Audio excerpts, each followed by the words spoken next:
Right පුතේ අපිට දෝලන තරංග පේපර් එකේ 22 වෙනි ප්‍රශ්නේ ඉඳලා තමයි සාකච්ඡා කරන් යන්න තියෙන්නේ. ඉතින් 22 වෙනි ප්‍රශ්නේ තියෙනවා මෙන්න මේ විදිහට ධ්වනි ප්‍රභව වලින් නිකුත් කරන ඒ තරංග ධ්වනියේ මේ විදිහට පෙරමුණු තියෙද්දි ඔයාලට තේරෙනවා මේ පැත්ත ලොකුයි මේ පැත්ත පොඩි. ඒ කියන්නේ මෙයා යන්නේ මේ පැත්තට. එහෙනම් ඒ යන්නේ වමට. අනිත් දෙන්නම ගත්තාම ඔයාලට තේරෙනවා ඔය විදිහට තියෙන්නේ. B යන්නේ දකුණට. ඊට පස්සේ C ගත්තොත් C කොහොමත්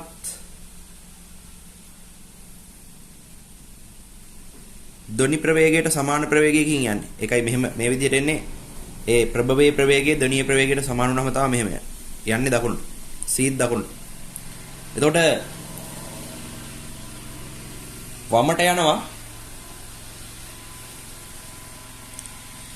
A B හා C යන්නේ දකුණට. උත්තරේ පස්වෙනි එක 22ට උත්තරේ 5. හරි. රයිට්. අපි දැන් 23 වෙනි ප්‍රශ්නෙට එනවා. 23 වෙනි ප්‍රශ්නය ගත්තාම ඩොප්ලර් ආචරණ සම්බන්ධයෙන් එන ප්‍රශ්නයක්. එතකොට මේ විදිහට පෘථුවිය තියෙනවා. මේ පෘථුවියේ කේන්ද්‍රය මේක නම් මෙන්න මේ වගේ පෘථුවිය මත තියෙන ලක්ෂයක් P කියලා.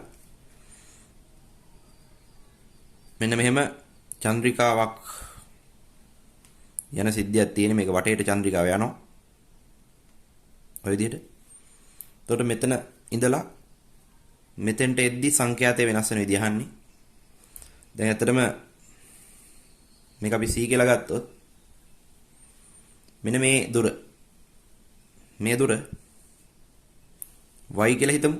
මේ පැත්තත් y නේ එහෙනම්. මේ දුර y.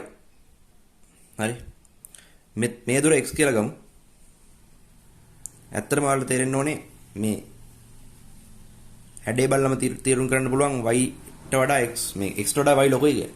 හරි. x ට වඩා y ලොකු වෙනවා.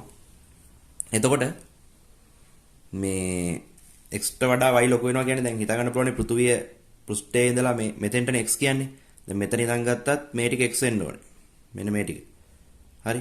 එතකොට ඔයාලට පේනවනේ මේ x ට වඩා y ලොකුයි කියලා. හරි. එහෙනම් a ඉඳලා c ට එනවා කියන්නේ a සිට c දක්වා එද්දි දැන් a ඉඳලා b දක්වා එන්නේ. බලන්න a සිට c දක්වා එද්දි p ඉඳලා a ට තියෙන දුර දැන් y c ට ආවට පස්සේ තියෙන දුර x මේ a ගේ ඉන්නකොට මේ ධ්වනි ප්‍රභවයට p ගේ ඉඳලා තියෙන දුර y c ට ආවට පස්සේ මෙයා මෙහෙම c ට ආවට පස්සේ x. ඒ කියන්නේ විස්ථාපනය අඩු වෙලා තියෙනවා. ඒ කියන්නේ මෙයා p දෙසට ඇවිල්ලා තියෙනවා. එහෙනම් a සිට c දක්වා ගත්තාම එන්නේ p දෙසට. p දෙසට එන්නේ. හැබැයි c ට එනකොට ප්‍රවේගයේ හිටින්නේ මෙන්න මෙහෙම. එතකොට මෙයා දෙසට ගමන් කිරීමක් මෙතනදී නෑ ධ්වනි. හරි. p දෙසට ගමන් කිරීමක් නැති නිසා c කියන ස්ථානයේදී මෙයා නිකුත් කරන හඬේ සංඛ්‍යාතය f0 මයි තියෙන්නේ. හැබැයි a සිට c දක්වා එනකොට අනිවාර්යෙන් f0 ට වඩා වැඩි අදාළ f එක. මේ අවස්ථාවේදී c ගෙදී f0 මයි. හරි. a සිට c දක්වා එනකොට f0 ට වඩා වැඩි f එක. හැබැයි එන්න අඩු වෙනවා f0 දක්වා. ඒ කියන්නේ මෙතන ඉඳලා මෙතෙන්ට එනකොට හරි f0 f එක f0 දක්වා අඩු වෙනවා. ඊට පස්සේ ඔයාලට ආපහු තේරෙන්න ඕනේ මේ c ඉඳලා b ට යනකොට දැන් c ගේ ඉන්නකොට x නේ. b ට ආපුවම ආපහු y විස්ථාපනය. ඒ කියන්නේ ඈත් වෙලා. ඒ කියන්නේ c සිට b දක්වා යනකොට ධ්වනි ප්‍රභවය මේ නිරීක්ෂකයාගෙන් ඈත් වෙනවා. හරි. ඈත් වෙනවා. ඒ වගේම තමා ප්‍රවේගය වැඩි වෙනවා p දෙසට පවතින. මේක අනිත් පැත්ත f0 ට වඩා f අඩු වෙනවා. හරි. ඈත් වීමක් වෙන නිසා. ඉතින් ඔය විදිහේ ප්‍රස්තාරේ තියෙන්නේ 4 වෙනි උත්තරේ බලන්න. හරි. 4 වෙනි උත්තරේ මෙන්න මේ විදිහට සංඛ්‍යාතයේ තියෙනවා දුරත් එක්ක විචලන වෙන විදිහ. එතකොට ඔයාලට තේරෙයි මෙතන F නෝට් නම් මෙතෙන්ට එනකන් වැඩි වෙලා තිබිලා අඩු වුණා. ඊට පස්සේ ආපහු අඩු වෙගෙන යනවා. හරි. මේ ප්‍රස්ථාරය තමයි. ඒ කියන්නේ අනිත් එක ප්‍රස්ථාරයක්වත් ගැලපෙන්නේ නැහැ. හරි. ඒ කියන්නේ A ඉඳලා පුතේ C දක්වා සංඛ්‍යාතය F නෝට් දක්වා අඩු වෙලා C ගෙදී F නෝට් වෙලා ඒ ඉඳලා ආපහු අඩු වීගෙන යන්න ඕන. හරි. අඩු වීගෙන යන්න ඕන. හරි. තේරුම් ගන්න. right. අපි ඊට පස්සේ ඊළඟ ප්‍රශ්නෙට එනවා. ඊළඟ ප්‍රශ්නය බස් එක්කුයි මේ කාර් එක්කුයි කතන්දරයක් තියෙන බලමු. හරි. ඊළඟ ප්‍රශ්නේ ගත්තාම මේක කියන්නේ මෙහෙම තියෙනවා මේ 20 පුතේ 23ට උත්තරේ එතකොට 4 right. අපි බලමු 24 වෙනි එක. 24 මෙන්න මේ විදිහට කාර් එකක් තියෙනවා. බස් එකක් තියෙනවා. බස් එක ඇතුලේ මිනිස්සෙක් ඉන්නවා. කාර් එක මෙහෙට එනවා V0 ප්‍රවේගයකින්. බස් එක නිශ්චලයි. මෙයා නිකුත් කරන හඬේ සංඛ්‍යාත F. මෙයාට ඇහෙන සංඛ්‍යාත F1 ලු. එහෙනම් සූත්‍රය තමයි F1 සමානයි V බෙදීම V ඍණ VS ගුණ කිරීම F කියන එක. හරි. එතකොට ගාණි කියනවා F dash බෙදීම F සමානයිලු 22 බෙදීම 19ට. එහෙනම් මේ F මෙහෙට ගෙන ආපුවාම F dash බෙදීම F නේ සමාන වෙනවා V බෙදීම V ඍණ VS ට. එතන මෙතන ලිව හැකි 22 බෙදීම 19 සමානයි V ඍණ V බෙදීම V ඍණ VS කියලා. VS කියන්නේ V0 දැන්. ප්‍රවේගයෙන්. එතකොට මෙතන එනවා 22යි V ඍණ 22යි V0 සමානයි 19යි V කියලා. එතකොට මෙතන එනවා අන්තිමේට V සමානයි 22යි V0 බෙදීම 3 කියලා. මේක තමයි උත්තරේ. උත්තරේ ඇත්තේ නැහැ. හරිද? එහෙනම් ඕල් වෙනවා. 24 වෙනි ප්‍රශ්නේ ඕල්. ඊට පස්සේ 25 වෙනි ප්‍රශ්නේ බලමු. 24 ඕල් ඈ. 25 වෙනි ප්‍රශ්නේ ගත්තාම මේ විදිහට අචල නිරීක්ෂකයෙක් ඉන්නවා ඕගේ. මෙන්න මේ විදිහට ධ්වනි ප්‍රභවයක් මෙන්න මේ S කියන ස්ථානයේ ඉඳලා දෙපැත්තට යනවා. එයා යන ප්‍රවේගය එයාගේ ප්‍රවේගය ඇවිල්ලා VS ලු. ඒ කියන්නේ මේ පැත්තට යන්නෙත් VS ගෙන් එයා මේ පැත්තට යන්නෙත් VS ගෙන්. වාතයේ ධ්වනි ප්‍රවේගය V0 ලු. හරි. වාතයේ ධ්වනි ප්‍රවේගය V0 ලු. අපිට කියනවා V0 බෙදීම VS අනුපාතය 11ක් ලු. අපෙන් අහන්නේ නිරීක්ෂකයාට ඇහෙන දුස්ස සංඛ්‍යාතයේ උපරිම සහ අවමග්ගය. දැන් උපරිමගේ ඇහෙන්නේ මෙහෙට එද්දින්නේ. මේ පැත්තට එද්දින්නේ. ඒතර මේ පැත්තට එද්දි සූත්‍රය තමයි F max එක. ඒතර F max එක සමානයි F වරහන් V8 V ඍණ VS. F minimum එක සමානයි F minimum එක සමානයි අනිත් පැත්තට යද්දි. අනිත් පැත්තට යද්දි සූත්‍රය ලියන්නේ අපි මෙහෙම විබෙදීම V ධන VS කියලා. හරි. එතකොට මේ දෙක අතර අනුපාතය අහන්නේ. මේ දෙක අතර අනුපාතය අහන්නේ. බෙදමු. එක බෙදමු දෙකෙන්. හරි.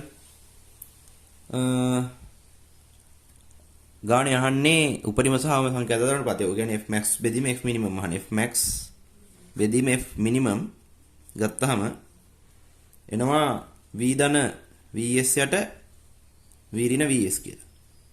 හරි. එතකොට ඔතන අපිට මෙහෙම දෙයක් කරන්න වෙනවා. මේ සූත්‍රයේ අපි දෙපැත්ත මෙහෙට යවගමු. යවපුවාම මෙතන එනවා F max වරහන් ඇතුලේ V ඍණ VS කියලා. මේ පැත්තේ එනවා F minimum වරහන් ඇතුලේ V ඍණ VS කියලා. හරි. දැන් මම මේ වැඩ කරනවා බලාගෙන ඉන්න. හරි. දැන් අපි දන්නවා එක දෙයක් මේ V0 බෙදීම VS 11යිනේ. එහෙනම් මෙයා V0 හරි. මෙතන V0 නෙන්නේ ධ්වනි ප්‍රවේගයනේ. හරි.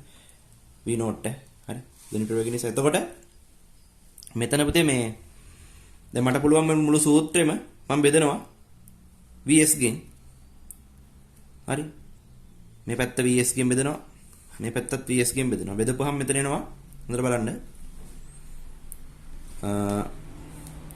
F max v0 බෙදීම vs ඍණ f max vs බෙදීම vs සමානයි f minimum v0 බෙදීම vs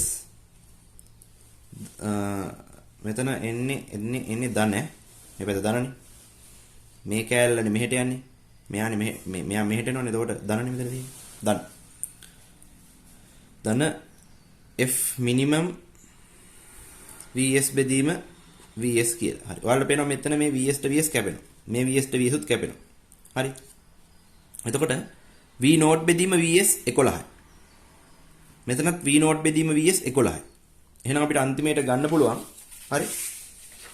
අපිට අන්තිමයට ගන්න පුළුවන් මේකෙන්ම මේ විදිහට සම්බන්ධේ 11යි f max සමානයි f11යි f max ඍණ f max මෙතන කැපිටල් යනවනේ සමානයි මෙතන 11යි f minimum ධන f minimum කියලා. මෙතන අඩු වුණාම 10යි f max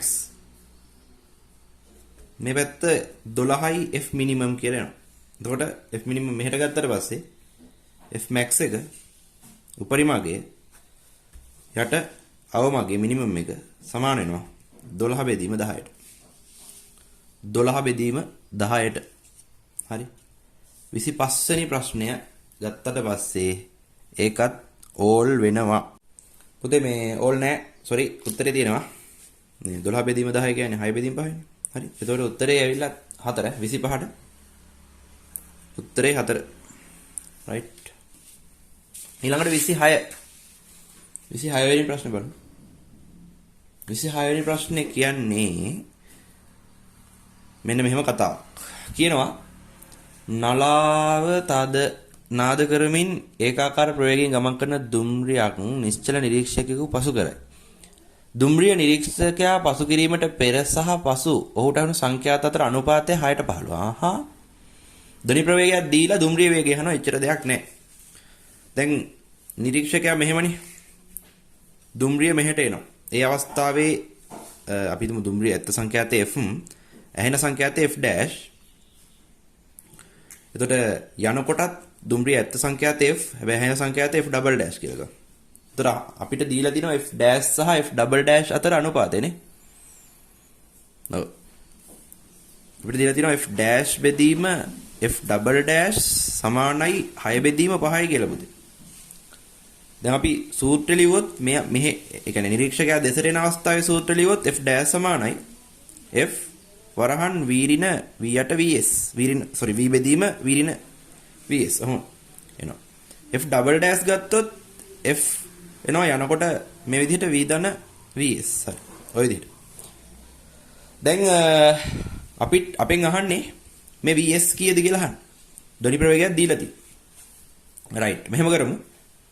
අපි මේක බෙදමු. මෙයාගෙන් මෙයා බෙදද්දී එනවා f dash බෙදීම f double dash සමානයි v ධන vs යට v ඍණ vs 6 බෙදීම 5 සමානයි v කීයද 330යි 330 ධන vs යට 330 ඍණ vs හරි සුළු කිරීමක් තමයි තියෙන්නේ හරි දැන් මෙතන බලන්න මෙහෙට ගියපුවාම 6 330 ඍණ vs වෙනවා මෙතන 5යි 330 ධන vs වෙනවා හරි සුළු කරමු 0.18න් 8 ඉතුරු 1යි 19යි මෙතන 6යි vs සමානයි 0.15න් 5 ඉතුරු 1යි 16යි ධන 5යි vs එතකොට 11යි vs සමානයි මෙතන අඩු වෙනකොට 0.3යි 3යි කියලා එනවා එතකොට vs වෙනවා පුතේ අන්තිමේට 330 බෙදීම 11යි කියලා. හරි 330 බෙදීම 11යි කියලා එනවා. එතකොට එනවා 3යි කියලා. vs සමානයි 30යි. ms ඍණ 1 කියලා එනවා. දුම්රිය යන්නේ 30යි ms ඍණ 1ක වේගෙන් උත්තරේ 5 26ට. හරි 26ට උත්තරේ 5 වෙනි එක. හරි. ලේසි ප්‍රශ්න මේ ඩොප්ලර් ආචරණය. හරි. ඊළඟට 27 නිරීක්ෂකයෙක් හර්ට්ස් 600ක සංඛ්‍යාතයක් සහිත නාද වෙමින් පවතින නිශ්චලතාවයේ ඇති සයිරන් නලාවක් දෙසට නිරීක්ෂකයා එන්නේ දැන් 40 ms/එක වේගෙන් එනවා. වාතයේ ධ්වනි වේගයක් දීලා තිනවා. සංඛ්‍යාතය කොච්චරද කියලා අහනවා. ඉතින් නවත්තලා තියෙන හෝන් එකක් පැත්තට මිනිස්සෙක් කියන සිද්ධියක් තියෙන. දැන් නිරීක්ෂකයා තමයි එන්නේ. ප්‍රභවය නෙමෙයි. හරි. එතකොට මේ අවස්ථාවේ මෙයාට ඇහෙන සංඛ්‍යාත f dash මෙයාගේ ඇත්ත සංඛ්‍යාත f කියලා ගත්තොත් මෙයා එන්නේ vs v not ගෙන් කියලා ගත්තොත් මෙයාගේ ධ්වනි ප්‍රවේගය v කියලා ගත්තොත් අපිට ලියන්න පුළුවන් f dash සමානයි f v දන්න v not බෙදීම v කියලා. හරි. එතකොට මෙතන f dash නේ අහන්නේ. f not කීයද? 600යි. 320 ධන එයා එන ප්‍රවේගය 40යි යට 320. මේකේ උත්තරේ එනවා. මෙතනදී දෙනවා 600 ගුණ කිරීම 360 යට 320. මොහොමද තියෙන්නේ? බිඳුවට බිඳුව කැපුවා. අපි කපමු තව මේක 32ට 32 අපිට පුළුවන් බෙදන්න 8න් 8න් බෙදෙන එක කචල් එකක් ඉඳන් අපි එකපාරම එහෙම ගන්නතෝ 4න් බෙදමුකෝ. 4න් බෙදුවොත් 32ට 4 ඒවා 8යි 36ට 4 ඒවා 9. හරි. එරවල් පේනවා මෙතන නම් වරක් 6 40 54යිනේ නම් වරක් 6. හරි. 54යි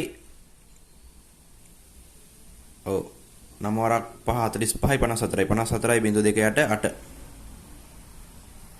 හරි. එතකොට මෙතන උත්තරේ 54ට 8 ඒවා කීයද? 54ට 8 ඒවා තියෙන්නේ 6යිනේ. 6 වරකට 48යි ඉතුරු 6 60ට 8 ඒවා කීයද? 60ට 8 ඒවා 7යිනේ. ඊට පස්සේ ඉතුරු 4යි 40ට 8 ඒවා 5යිනේ. ඔන්න උත්තරේ 675 හර්ට්ස් කියලා එන උත්තරේ 2 27ට. රයිට් අපිට ඊළඟට තියෙන්නේ 28 වෙනි ප්‍රශ්නය. හරි. ඉතින් මේ 28 වෙනි ප්‍රශ්නය ගත්තාම ඒකේ අහන්නේ රේඛීය මාර්ගයක 30 ms ඍණ එකක ප්‍රවේගයෙන් ගමන් කරන දුම්රියක් හර්ට්ස් 600ක සංඛ්‍යාතකින් යුත් ශබ්ද නිකුත් කරයි කියලා කියනවා. වාතයේ ධ්වනි වේගය 330යි නම් මාර්ගයේ දිගේ ඉදිරියට ප්‍රචාරණය වන ශබ්ද තරංගයේ තරංග ආයාමය. මෙහෙමයි. දැන් උතනදී තරංග ආයාමයේ අඩුවීමක් වෙනවනේ. හේතුව දැන් මේ විදිහට නිරීක්ෂකයා මෙහෙ ඉන්නේ දුම්රිය එන්නේ මෙහෙන්නේ පුතේ. හරිද? එතකොට මෙහෙමයි. දැන් අපි මුලින්ම ගමු එක තරංගයක් පිට කරා කියලා. එක ස්පන්දයක් ගමු. හරි. එක ස්පන්දයක් වන්න අංක 1 කියන එක පිට කරා. හරි. දැන් මෙයත් එනවනේ මෙහෙට 30 ms ඍණ එක ප්‍රවේගයෙන්. හරි. එතකොට තරංග ආයාමයට සමාන දුරක් මේ එකට ගමන් කරන්න. හරි. ගතවන කාලය ආවර්ත කාලය කියලා අපි කියනවා. හරි. ඒතර එක අපි හිතමු මේ වගේ පිහිටුමකට එනවා කියලා. මේ වගේ පිහිටුමකට එනවා එක. ඒ කියන්නේ මෙතෙන්ට එනවා එක. මම දෙවෙනි අවස්ථාව අඳින්නේ. දැන් එක මෙතෙන්ට ඇවිල්ලා එක මෙතෙන්ට එනකොට හරි. මෙයා ටිකක් ඉස්සරහට ඇවිල්ලානේ. දැන් එක මෙතෙන්ට එන ගතවන කාලය කොච්චරයි? මේ දුර කොච්චරයි? මෙයාගේ ප්‍රවේගය ඒ කියන්නේ මේ ස්පන්දේ කියන්නේ ධ්වනිය v not නම් උතර කැපිටල් T කාලයෙන් නම් ගත වෙන්නේ මෙන්න මේ දුර සමානයි v not t ට. මෙන්න මේ දුර. හරි. එතකොට ඒ කාලය තුල මෙයත් ඉස්සරහට ඇවිල්ලානේ. මෙයත් ඉස්සරහට ඇවිල්ලා. මෙච්චරක් විතර. එතකොට ඒ ආපු දුර කොච්චරයි? මෙන්න මේ දුර කොච්චරයි? ආපු දුර. ඒ දුර සමානයි 30යි t ට. ඇයි? මේ බලන්න. වේගය 30යි කාලය t. ආවර්ත කාලයක් තුල. හරි. එතකොට දෙවෙනි ස්පන්දේ පිට කරන්නේ මෙයා මෙතනදී. හරි. එතකොට ස්පන්ද දෙකක් අතර තමයි අපි තරංග ආයාමයක් කියලා සලකන්නේ නව තරංග ආයාමය. ලැම්ඩා ඩෑෂ් එක. හරි. එතකොට ඒක සමාන වෙන්නේ. එතකොට ලැම්ඩා ඩෑෂ් එක සමාන වෙන්නේ v not t ඍණ 30යි t ටනේ. t කියන්නේ මොකද්ද? ආවර්ත කාලය. එහෙනම් මම මෙතන ඔක්කොම t ගෙන් බෙදුවොත් lambda dash බෙදීම t සමානයි v ඍණ 30 කියලා එනවා. ඒතර එකට t කියන්නේ මොකද්ද? සංඛ්‍යාතයනේ. දැන් මේකේ සංඛ්‍යාතය 600. එහෙනම් 600යි lambda dash සමානයි v not කියන්නේ 330යි 330 ඍණ 30 බෙදීම 6 ඔහොම එනවා. එතකොට lambda dash සමානයි 300 බෙදීම 600 උත්තරේ 0.5 මීටර්. ඒ කියන්නේ 50යි සෙන්ටිමීටර්. උත්තරේ 4. හරි 28ට උත්තරේ 4 පුතේ. හරිද? මෙන්න මේක තේරුම් ගන්න. සාමාන්‍යයෙන් නිශ්චල එක තැනක ඉඳන් පිට කරනවා නම් ලැම්ඩාමයි. හැබැයි යන ගමන් පිට කරද්දි ලැම්ඩා අඩු වෙනවා. හරිද? ලැම්ඩා අඩු වෙනවා. ඒ කියන්නේ හැමතිස්සෙම ලැම්ඩා කියලා සලකන්නේ අපි මේ ස්පන්ද දෙකක් අතර දුර. හරි? ඒ විදිහට ගන්න. හරි එතකොට හරි. මේක ස්පන්දයක් පිට කරලා අනිත් එක පිට කරන්න කොට මේ 1 සහ 2 අතර දුර ලැම්ඩා. දැන් මෙතන මේ ඉඳලා දෙකක් පිට කරා නම් ඒ දෙන්න අතර දුර අර මුල් ලැම්ඩා වෙනවා. හරි. හැබැයි දෙවෙනි එක පිට කරනකොට ටිකක් ඉස්සරහට ඇවිල්ලානේ. එතකොට අර මේට වඩා පරතරේ පොඩ්ඩක් 30යි t ප්‍රමාණයකින් අඩු වෙනවා. හරි. එතකොට ලැම්ඩා ඩෑෂ් එක කියන්නේ නිශ්චලව පිට කරා නම් මෙතන නිශ්චලව තියාගෙන ඉඳලා පිට කරා නම් එහෙම මේ ලැම්ඩා සමාන වෙන්නේ v not t ට. v not t ට. මේට. මොකද එක මෙතෙන්ට එද්දි දෙක මෙතනින් පිට කරන්නේ. හැබැයි දැන් එක මෙතෙන්ට එද්දි දෙක මෙතනින් පිට කරන්නේ. ඒ කියන්නේ ටික ළඟින් පිට කරන්නේ. හරි. ඉතින් මේකේ තියරි දැනන් ඉන්න ඕනේ. මම තියරි සම්පූර්ණයෙන් පැහැදිලි කරන්න බෑ ගණන සාකච්ඡා කරද්දී. රයිට්. 29 වෙනි ප්‍රශ්නෙට එමු. 29 වෙනි ප්‍රශ්නේ කියනවා නවතා ඇති කාර්යයක් තුල සිටින රියදුරෙක් තම කාර්ය දෙසට මුහුණලා එන තවත් කාර්යයක් දැක ඔහුගේ නලාව ශබ්ද කරයි කියලා කියනවා. හා නිශ්චලයෙන් තමයි නලාව ශබ්ද කරන්නේ. නවතා ඇති කාර් රථයේ නලාවේ සංඛ්‍යාතය 340 හර්ට්ස් වාසයේ ධ්වනි වේගය 340යිද නම් අර වාහනේ එලවන් ඉන එක්කෙනාට ඇහෙන්නේ 348 නම් එයා එන වේගය අහන්නේ. මෙහෙමයි. මේ තියෙන්නේ නවත්තලා තියෙන වාහනේ. මෙයා තමයි හෝන් එක ගහන්නේ. ඒ ගහන සංඛ්‍යාතය 340 හර්ට්ස්. ධ්වනි වේගය 340යි. ms ඍණ 1. හරි. මෙයා නවත්තලා තියෙන එක. ඒතර මෙයා තමයි එන්නේ. අපි හිතමු එයා එන වේගය vs කියලා. v not කියලා. v not වේගෙන් එන්නේ. මෙයාට ඇහෙන්නේ 348 හර්ට්ස් වලින්. එහෙනම් ඉතින් එකේ හිතන්න තරම් දෙයක් නෑ. සූත්‍රයට දාන තියෙන්නේ f dash සමානයි f v දැන් මේ කවුද එන්නේ? ප්‍රබවේ නෙමෙයි එන්නේ. නිරීක්ෂකයා එන්නේ. පටල ගන්න එපා ඒව. v not බෙදීම v. හරි. එතකොට 348 සමානයි 340 වරහන් 340 ධන v not යට 340 540 340 කැපුණා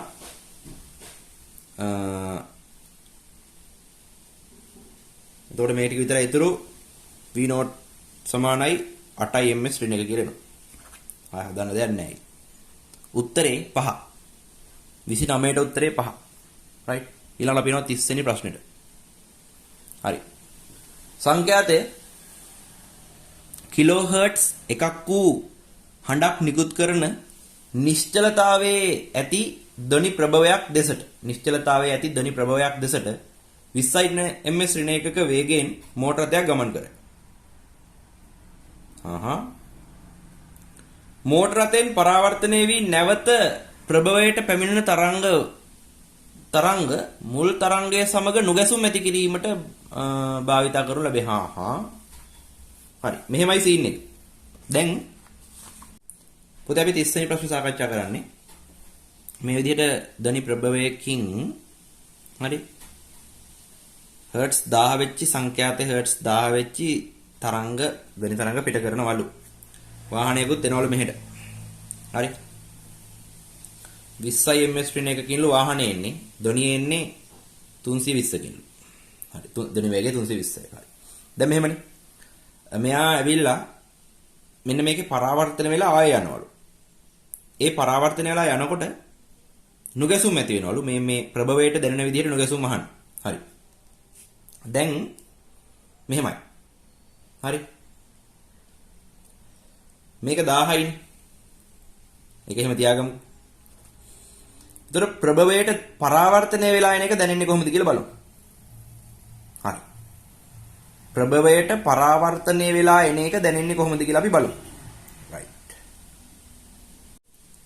රයිට්. එතකොට දැන් අපි ඉස්සරම බලමු මෙයාට දැනෙන සංඛ්‍යාත නිරීක්ෂකයාට දැනෙන සංඛ්‍යාතය කොච්චරයිද කියලා. ඒක f dash කියලා ගත්තොත් එතන එනවා 1000 වරහන් v ධන v not යට v නේ. මෙතන ගත්තොත් 1000 ගුණ කිරීම v ධන v කියන්නේ 320 නේ පොතේ 320 ධන 20 යට 320. ඔක කොහොම තියාගමුකෝ. හරි. එතකොට වැදිලා පරාවර්තනය වෙලා යන්නේ මේ ගාන සංඛ්‍යාතයක තයි දෙකක් නේ. මොකද මේකේ වදින්නේ එතකොට දැන් මෙයා නිකුත් කරන්නේ 1000 හර්ට්ස් ගෙන්. හැබැයි මේකේ වදින්නේ කීයකින්ද? මෙච්චරකින්. එතකොට පරාවර්තනය වෙලා යන්නේ පරාවර්තනය කියන්නේ ඉතින් වැදෙන එක පරාවර්තනය වෙලා යන අය විදිහටම. එතකොට පරාවර්තනය වෙලා යන්නේ මේක. හැබැයි ඒක මෙයාට දැනෙන්නේ කොහොමද? එතකොට දැන් මෙයාට දැනෙන්නේ මෙයා එවනවා වගේනේ. මේ දැන් මේ එන එක පරාවර්තනය වෙලා මෙහෙට යනකොට මෙයා යවනවා වගේනේ. එතකොට දැන් මෙයා ප්‍රභවය. එතකොට ප්‍රභවය දැන් 20කින් මෙහෙට යනවා. එහෙනම් ඒ අවස්ථාවේදී f ඩබල් ඩෑෂ් එක ගන්න පුළුවන් අපිට. මෙයා යවන විදිහට ගත්තොත් මෙයා ප්‍රභවය කියලා ගත්තොත් එහෙම. දැන් මෙයා යවන සංඛ්‍යාතය මෙච්චරයි. 1000යි 340 යට 320. ගුණ කිරීම v බෙදීම v ඍණ vs කියලා දාමු අපි. vs කියන්නේ මෙයාගේ ප්‍රභවය සංඛ්‍යාතය. එතකොට මෙතන එනවා f ඩබල් ඩෑෂ් සමානයි 1000 ගුණ කිරීම 340 යට 320 ගුණ කිරීම ඔයාලට පේනවා v කියන්නේ 320යි මෙතන 300යි නේ 320යි 300යි කොහොමද එන්නේ රයිට් එතකොට මෙතන ඔයාලට පේනවා 320 320 කැපෙනවා f ඩබල් ඩෑෂ් එනවා f ඩබල් ඩෑෂ් එනවා 1000 ගුණ කිරීම 340 බෙදීම 300 කියලා නේ හරි බිංදු දෙකට බිංදු දෙකකුත් කැපුණා හරි එතකොට ඔතන සුළු කරපුවාම එනවා 340 ගුණ කිරීම 10 බෙදීම 3නේ හරි එනවා 1133යි හර්ට්ස් කියලා හරි එතකොට දැන් මෙයා යවන්නේ 1000ක එකක් එතකොට මෙයාට ආපහු එන්නේ කීයක එකක්ද මෙයා යවන්නේ 1000ක එකක් හැබැයි දැන් ආපහු එන්නේ 1133ක එකක් එහෙනම් නුගැසුම් ඇහෙනවා 133ක සංඛ්‍යාත දෙකේ වෙනසනේ නුගැසුම් සංඛ්‍යාතය වෙන්නේ හරි ඒක දැන් හොඳට තේරුම් ගන්න මෙයා එවනවනේ හර්ට්ස් 1000ක එකකින් හැබැයි මෙයාට දැනෙන්නේ එක මෙච්චරකින් f dash ප්‍රමාණයකින් මෙච්චර ප්‍රමාණයකින් හරි එතකොට ඒ මෙච්චර ප්‍රමාණයක එකක් නේ පරාවර්තනය කරලා එවන්නේ. ඒ කියන්නේ පරාවර්තනය කරලා එවනවා කියන්නේ මෙයා එවනවා වගේ. ඒ කියන්නේ ප්‍රභවයක් විසින් එවනවා වගේ. ආයෙනම් දැන් ප්‍රභවය 20කින් මෙහෙට චලනය වෙමින් ප්‍රභවය එවනවා මෙච්චර සංඛ්‍යාතයක්. එතකොට ඒ එවන එක මෙයාට දැනෙන්නේ කීයකින්? ඒක දැනෙන්න අපිට ආපහු සූත්‍රය දාන්න වෙනවා. මේක මෙතෙන්ට දාලා f dash එක මේ විදිහට ප්‍රභවය යට දාලා ගන්න වෙනවා. එතකොට එනවා 1133 කියලා. එහෙනම් මෙයා ගත්තට පස්සේ ප්‍රභවය යවන්නේ 1000කින් එතකොට එයාට දැනෙන්නේ 1000කින් එක එනකොට දැනෙන්නේ 1133කින්. එතකොට නුගැසුම් සංඛ්‍යාත 133ක් වෙනවා. ඉතින් ඔන්න ඔය විදිහට අපි ඩොප්ලර් ආචරණය සම්බන්ධයෙන් ගැටලු ටිකක් විසඳුවා. රයිට් පුතේ අපි 32 වෙනි ප්‍රශ්න සාකච්ඡා කරන්නේ ධ්වනි තීව්‍රතාවයේ 10 ඍණ 12ක් වෙද්දී තීව්‍රතා මට්ටම බිඳුවයිලු. සමහරවිට අපි තීව්‍රතා මට්ටම බිඳුවයි කියලා කියන්නේ I not ගෙදී. ඊළඟට 10 3ක් වෙද්දී තීව්‍රතා මට්ටම අහන්නේ. හරි? 10 3ක් වෙද්දී බීට අහන්නේ. WM ඍණ 2 right. සූත්‍රය කොහොමද ලියන්නේ? මොකද්ද සූත්‍රය? සූත්‍රය අපි ලියන්නේ ධ්වනි තීව්‍රතා මට්ටම ගන්න බීටා සමානයි 10යි ලඝු i බෙදීම i නෝට් කියලා. හරි මෙතනදී 10 ලඝු i ඇවිල්ලා 10 3යි i නෝට් ඇවිල්ලා 10 ඍණ 12යි.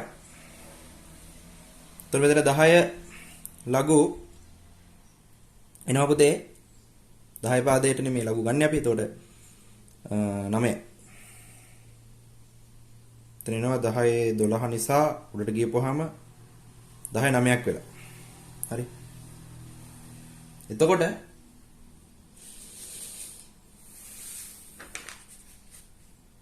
අපිට පුළුවන් අතන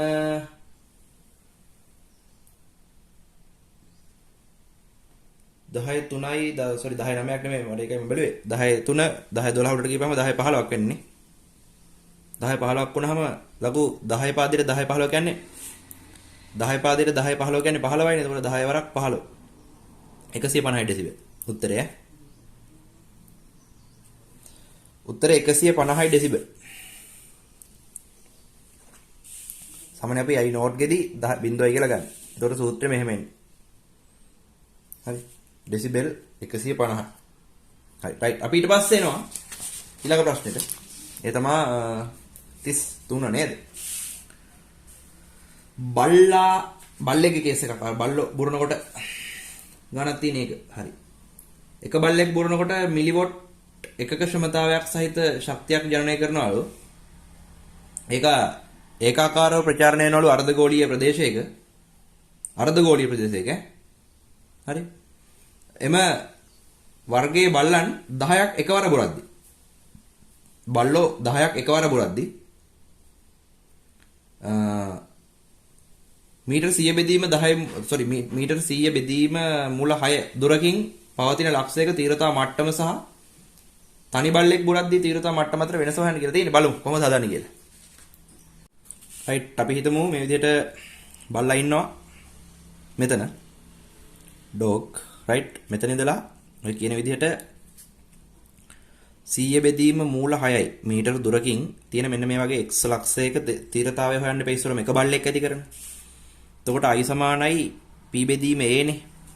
right එතකොට දැන් මෙයා ඇති කරන තීව්‍රතාවය කියන විදිහට ගානේ 1 මිලිවොට් එක ගුණ කිරීම 10 ඍණ 3යි. 25r වර්ග වලින් බෙදන්න වෙයි. නේ 25r වර්ග වලින් බෙදන්න වෙන්නේ. හේතුව අර්ධ වෘත්තාකාර කොටසකනේ පැතිරලා යන්නේ. එතකොට එක ගුණ කිරීම 10 ඍණ 3 යට 5 වෙනකොට 3 ගන්න කියලා තියෙනවා. එතකොට දෙක ගුණ කිරීම 3 ගුණ කිරීම r වර්ගය 10 බෙදීම මූල 6 වර්ගය තියෙනවා. හරි. එතකොට මෙතන සුළු කරද්දී එනවා එක ගුණ කිරීම 10 ඍණ 3 තියෙනවා. පහළ තියෙනවා 6 ගුණ කිරීම 100 වර්ගය කියන්නේ 10 එකේ 4 වෙනවා. පහළ එනවා 6 කියලා. 6ට 6 කැපෙනවා. ඒ මූල 6 වර්ගයේ 6යින්. එතකොට මේක උඩට එද්දී පුතේ තීව්‍රතාවය එනවා එක ගුණ කිරීම 10 ඍණ 7යි Wm ඍණ 2 කියලා. වර්ග මීටරයට වොට් වලින් තීව්‍රතාවය ඔහම එනවා. එක බල්ලෙක් නිසානේ. හරි. එතකොට දැන් අපි බලන්න ඕනේ ඊට පස්සේ එක බල්ලෙක් නිසා ඇතිවෙන ධන තීව්‍රතාව මට්ටම කොච්චරයිද කියලා. හරි. එක බල්ලෙක් නිසා ඇතිවෙන ධන තීව්‍රතාව මට්ටම බීටානේ. බීට සමානයි 10 ලඝු i බෙදීම i නෝට්. හරි. වැඩි හිතන්න දෙයක් නෑ ඒකේ. එතකොට බීට සමානයි 10 ලඝු i පුතේ ඇවිල්ලා දැන් මේකනේ එක ගුණ කිරීම 10 ඍණ 7යි. 10 ඍණ 7යි. i නෝට් කොහොමත් එක ගුණ කිරීම 10 ඍණ 12යි. ඒකේ වෙනසක් වෙන්නේ නැහැ. හරි. එතකොට මෙතන එනවා බීට සමානයි 10 ලඝු 10 5 කියලා. ඒ කියන්නේ 50 ඩෙසිබල් එක බල්ලෙක් නිසා. 50 ඩෙසිබල් එක බල්ලෙක් නිසා. හරි. එතකොට දැන් බල්ලෝ කී දෙනෙක්ද බුරන්නේ? 10 දෙනෙක්නේ. 10 දෙනෙක් බුරද්දී තීව්‍රතාවය මේ වගේ 10 ගුණයක් වෙනවා. ඒ කියන්නේ එක ගුණ 10 ගුණ කිරීම දැන් 10 දෙනෙක් බල්ලෝ 10 දෙනෙක් වුණොත් තීව්‍රතාවය 10 ගුණයක් වෙනවා. 10 ඍණ 7යි Wm ඍණ 2 වෙනවා. හරි. එතකොට මෙතන එන්නේ එක ගුණ කිරීම 10 ඍණ 6යි WM ඍණ 2. 10 ගුණ කරන්න පස්සේ. එතකොට මේකට අදාළව ආය නවදන තීව්‍රතා මට්ටම බීටා ගත්තොත් 10 ලඝු i බෙදීම i නෝට් නේ පුතේ. එතකොට මෙතන 10 ලඝු i කියන්නේ දැන් 10 ඍණ 6යි පහළ තියෙන්නේ 10 ඍණ 12යි. එතකොට 6යි එන්නේ මෙතන 60යි ඩෙසිබල්. හරි. එතකොට පුතේ ධ්වනි තීව්‍රතා මට්ටම වැඩි වෙන්නේ ඩෙසිබල් කීයකින්ද? ධ්වනි තීව්‍රතා මට්ටම වැඩි වෙන්නේ ඩෙසිබල් කීයකින්ද? 10කින් නේ. ඇයි 50යි කලින් අවස්ථාව එක බල්ලෙක් බුරද්දී දැන් බල්ලෝ 10ක් බුරද්දී 60යි. එහෙනම් ධ්වනි තීව්‍රතා මට්ටම වැඩි වෙන්නේ ඩෙසිබල් 10කින්. උත්තරේ පළවෙනි එක. හරි. 33ට උත්තරේ පළවෙනි එක. හරි. ඊට පස්සේ 34 වෙනි ප්‍රශ්නට අපි යමු. පුතේ ඊට පස්සේ අපි 34 වෙනි ප්‍රශ්නේ සාකච්ඡා කරන්න ඕනේ. රයිට්. 34 වෙනි ප්‍රශ්නේ ගත්තාම ධ්වනි ස්වරයක විපුලතාවය. පුතේ විපුලතාවය කියලා කියන්නේ හඬේ සැරට රඳා පවතින්නේ මොකක් මතද කියලා අහනවා. ඇතරම රඳා පවතින්නේ හරි ප්‍රවේගය මත කියලා කියනවා එකක්. හරි. දැන් අපි ධ්වනි ලාක්ෂණික ටික ගමු ඉස්සරම. ධ්වනි ලාක්ෂණ ටික ගත්තොත් තාරතාවයේ තියෙනවා. ඊළඟට තාරතාවයට පස්සේ මොකද තියෙන්නේ? හඬේ සැර. එහෙම නැත්නම් විපුලතාවයේ තියෙනවා. ඊට පස්සේ ධ්වනි ගුණය තියෙනවා. ඔය තුනනේ තියෙන්නේ ප්‍රධාන මේ ධ්වනි ලාක්ෂණික ටික. ඒකෙදි තාරතාවය කියන එක සංඛ්‍යාතය මත රඳා පවතිනවා. තාරතාවය වැඩි වෙනවා සංඛ්‍යාතය වැඩි වෙනවා. හරි. ඒ වගේම හඬේ සැර එහෙම නැත්නම් විපුලතාවය ගත්තොත් ඒක ඇත්තටම විස්තරය මත රඳා පවතිනවා කියලා කියන්න පුළුවන් තරම් ඒක. මොකද හේතුව හඬේ දැන් තීව්‍රතාවය මත හෝ විස්තරය මත. අද දැන් මෙතන දීලා තියෙන උත්තරයට අනුව 3 තමයි උත්තරය. ඒ කියන්නේ පුතේ සාමාන්‍යයෙන් තීව්‍රතාවය කියන එක අනුලෝමව සමානුපාතික වෙනවා විස්තරයේ වර්ගයට. හරි. ඒ කියන්නේ විස්තරය දෙගුණ කරොත් තීව්‍රතාවය 4 ගුණයක් වෙනවා. මේක මතක තියාගන්න. හරි. එතකොට තීව්‍රතාවය මත තමයි විපුලතාවය රඳා පවතින්නේ. හඬේ සැර කියන එක රඳා පවතින්නේ. ඒ කියන්නේ තීව්‍රතාවය වැඩි නම් හඬේ සැර වැඩි. හරි. විපුලතාවය අපි කියන විපුලතාවය. එතකොට එහෙනම් විපුලතාවය රඳා පවතින්නේ විස්තරය මත කියලා කියන්න පුළුවන්. විස්තරය වැඩි වෙන්න තීව්‍රතාවය වැඩි. එතකොට විපුලතාවය වැඩි. හරි. එහෙනම් උත්තරේ ඇවිල්ලා 3. 35 වෙනි ප්‍රශ්නේ ගත්තොත් රයිට් පුතේ අපි 35 වෙනි ප්‍රශ්නේ සාකච්ඡා කරන්නේ. හරි. 35 ඒකත් හොඳ ප්‍රශ්නයක්. බලන්න ප්‍රස්තාරයක් තියෙන්නේ. y අක්ෂයේ තියෙන x අක්ෂයේ තියෙන ඔන්නම ප්‍රස්තාරය මේකේ වල. ශ්‍රිතේ දන්න y සමානයි mx ධන c ශ්‍රිතයක් නේ තියෙන්නේ. මෙතන b කියලා දාලා තියෙනවා. 35 වෙනි ප්‍රශ්නේ අහන්නේ. ඒකේ කියනවා මේ i කියන්නේ තීව්‍රතාවයලු. i කියන්නේ තීව්‍රතාවයලු. i නෝට් කියන්නේ ශ්‍රව්‍යතා දේහලියලු 10 ඍණ 12 දන්නවනේ ඔයගොල්ලෝ. හරි. බීටා කියන්නේ ධ්වනි තීව්‍රතා මට්ටමලු. ඔය ටික දීලා ඔයාලෙන් අහනවා x සහ y x අක්ෂය මොකද්ද y අක්ෂය මොකද්ද කියලා. රයිට්. දැන් මේ අතර සම්බන්ධයක් ගොඩනගා ගත්තොත් මට පුළුවන් ලියන්න නේද බීටා සමානයි ලඝු 10 ලඝු i බෙදීම i නෝට් කියලා ලියුව හැකිනේ. මට ඔක පුළුවන් මෙන්න මෙහෙම හදාගන්න. මට පුළුවන් මේ බීටා 10 මෙහෙට ගෙනල්ලා සමානයි ලඝු i ඍණ ලඝු i නෝට් කියලා ලියන්න. මම මේ කෑල්ල මේ පැත්තට ගේනවා. එතකොට මෙතන එනවා බීටා වෙදීම 10 ධන ලඝු i නෝට් සමානයි ලඝු i කියලා. මම මේ දෙපැත්ත මාරු කරනවා. ඒ කියන්නේ මෙයා මෙහෙට කරලා මේ කෑල්ල මෙහෙට ගේනවා. එතකොට ලඝු i සමානයි බීටා බෙදීම 10 ධන ලඝු i නෝට් කියලා. මෙතන මට හැදුව හැකි දැන් ලඝු i කියන එක මෙහෙම y අක්ෂයට 1ට 10 කියන එක m ට අනුක්‍රමණයට බීටා කියන එක x ට ධන ලඝු i නෝට් කියන එක c ට. එහෙනම් ඔයාලට පේනවා y සමාන mx ධන c ප්‍රස්ථාරේ y අක්ෂයේ විදිහට ලඝු i එන්නේ x අක්ෂයේ විදිහට බීටා එන්නේ.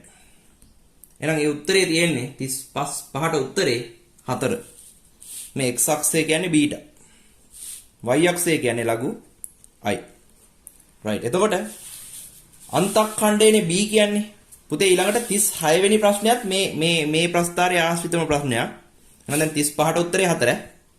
35ට 4 දැන් 36 වෙනි ප්‍රශ්නේ ගත්තොත් 36 වෙනි ප්‍රශ්නෙත් මේ ආශ්‍රිතම ප්‍රශ්නයක්.